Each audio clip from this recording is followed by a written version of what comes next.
In China, one person can paralyze a harbor.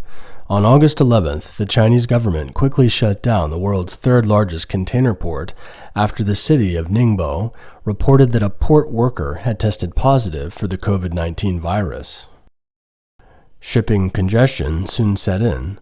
According to global financial market data provider Refinitiv, 40 containers were waiting at the outer anchorage on August 12th, up from 30 on the 10th.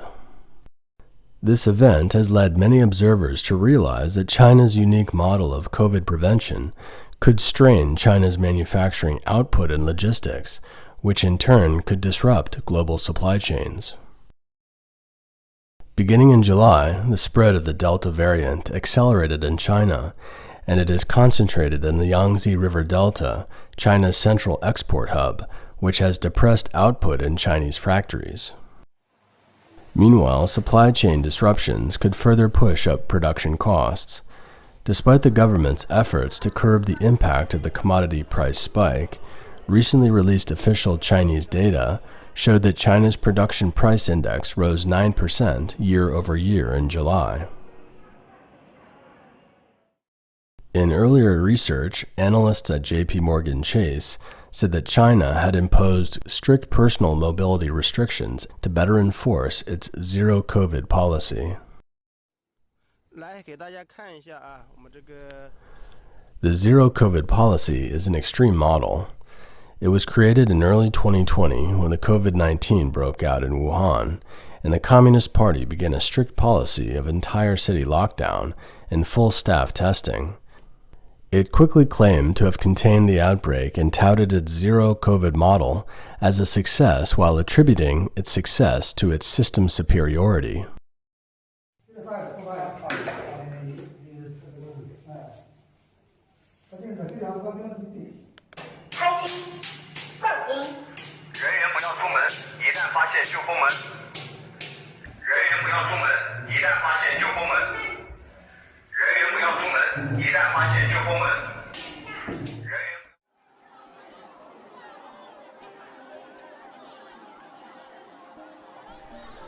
Extensive vaccinations, city lockdowns, multiple rounds of complete nucleic acid testing, construction of numerous isolation camps, and residents being taken away for quarantine all require significant human and financial resources and incur substantial costs, all of which need to come out of the government's coffers.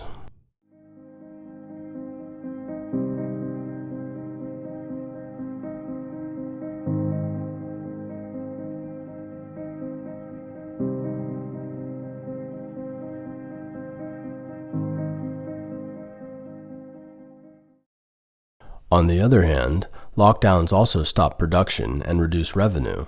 For example, in Nanjing, where the recent outbreak is severe, the government has launched a campaign to test the entire population of more than 9 million people.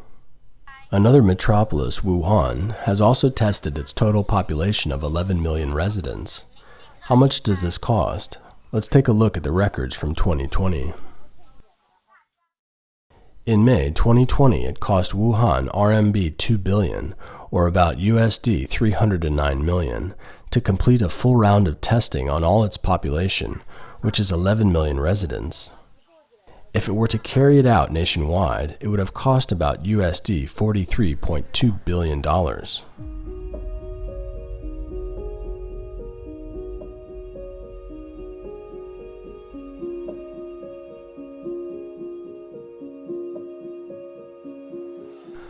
Summer is the peak time for various events and tourism in China, which means consumer spending rises during this season. As a result of the outbreak, Chinese officials have initiated a new round of lockdowns. More than 30 Chinese provinces, autonomous regions, and municipalities have issued warnings urging people not to travel in the country to curb the spread of the virus. Restrictions on recreational activities have been imposed in most parts of the country, including areas where there are no new cases. This will undoubtedly hit the tourism industry. According to China's Ministry of Culture and Tourism, the total number of domestic travelers fell 40% to 1.871 billion in the first half of 2021. Compare that to 2019, before the outbreak, and total domestic tourism spending has fallen about 40%. China's tourism industry accounts for about 11% of its GDP. The outbreak in China is now showing signs of spreading on an increasingly large scale. The economic impact on domestic consumption will be further exacerbated if the zero-COVID policy is extended through Chinese National Day, a holiday in October. We can look back and see how much people used to travel in China during the holiday season when there was no outbreak.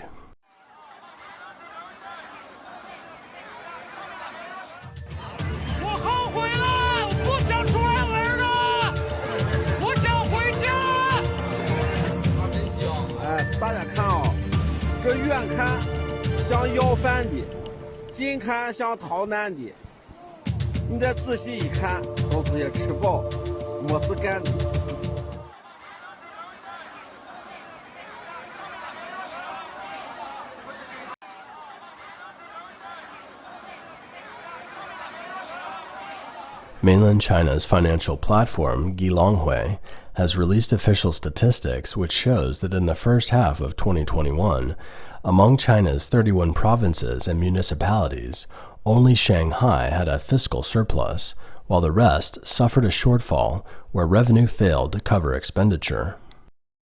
The data also shows that only 14 provinces and cities in China have a fiscal self-sufficiency rate of more than 50%.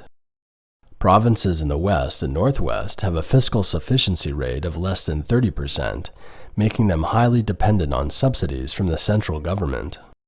From the growth rate on fiscal expenditure, only 16 provinces and cities had positive growth in public expenditures in the first half of 2021.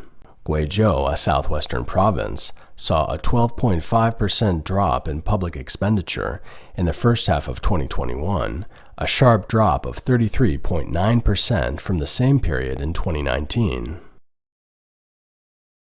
According to the analysis, these figures show that project investment audits have become stricter with the rising pressure of local government debts, and non-priority and non-essential expenditures have been significantly reduced. On August 16th, China's National Bureau of Statistics, or NBS, released data on major macroeconomic indicators for July 2021. Although there is an increase over the same period in 2020, which was amid the epidemic, the data has generally declined since 2021, falling short of market expectations across the board. China's NBS spokesperson explained to an external audience on August 16th that the annual growth rate of the main national economic indicators fell in July, caused by high temperatures, heavy rains, and local outbreaks in some areas.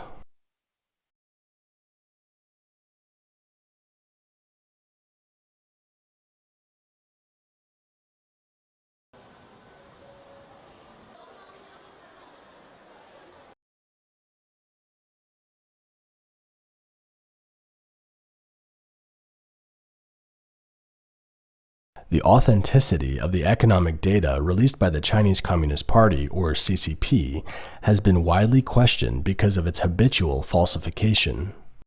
Even looking at the diluted data, one can see that China's economy is heading downward and that economic indicators will continue to deteriorate in August.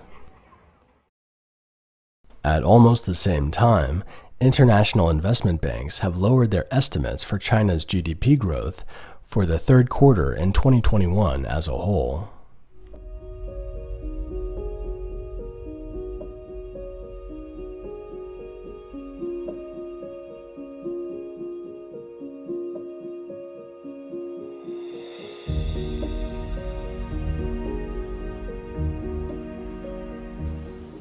China's official economic growth target of 6% for 2021 is lower than the growth rate widely expected.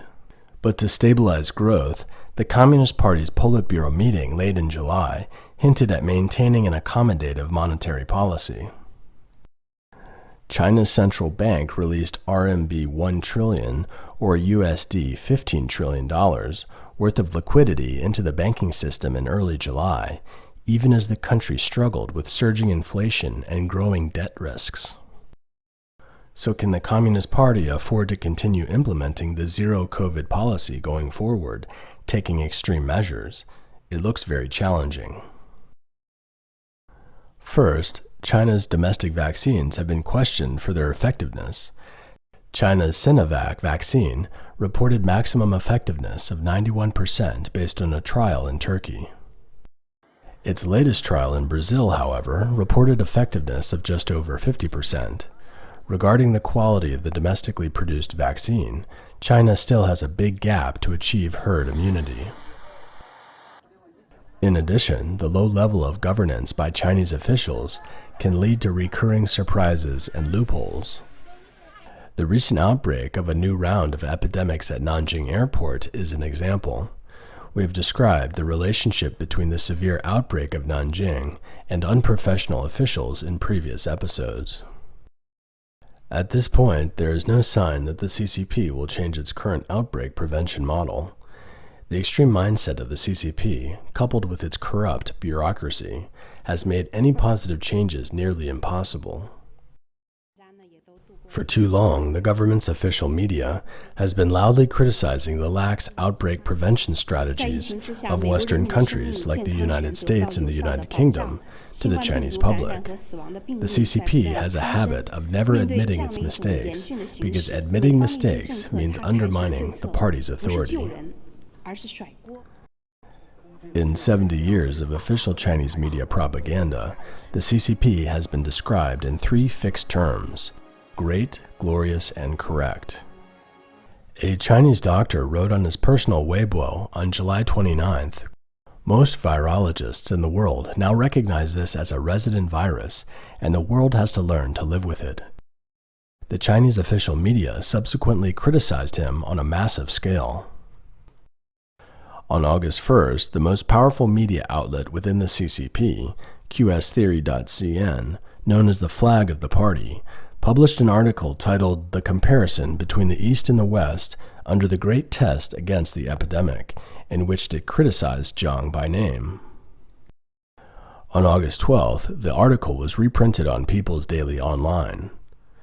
The Communist Party's military media also joined the debate with an article posted on its official Weibo on August 10th, also advocating the eradication of the epidemic and criticizing Western control measures.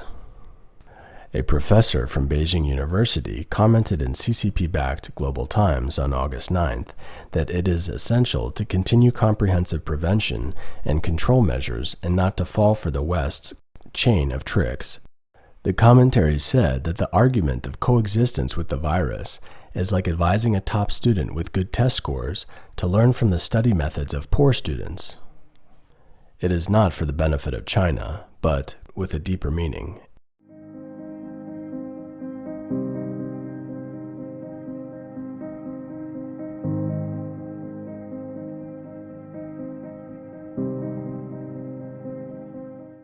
来给大家看一下啊，我们这个东湖高新跟这个江下的这个交界处啊，这高新6路这里啊，封得死死的，封了一层又一层的。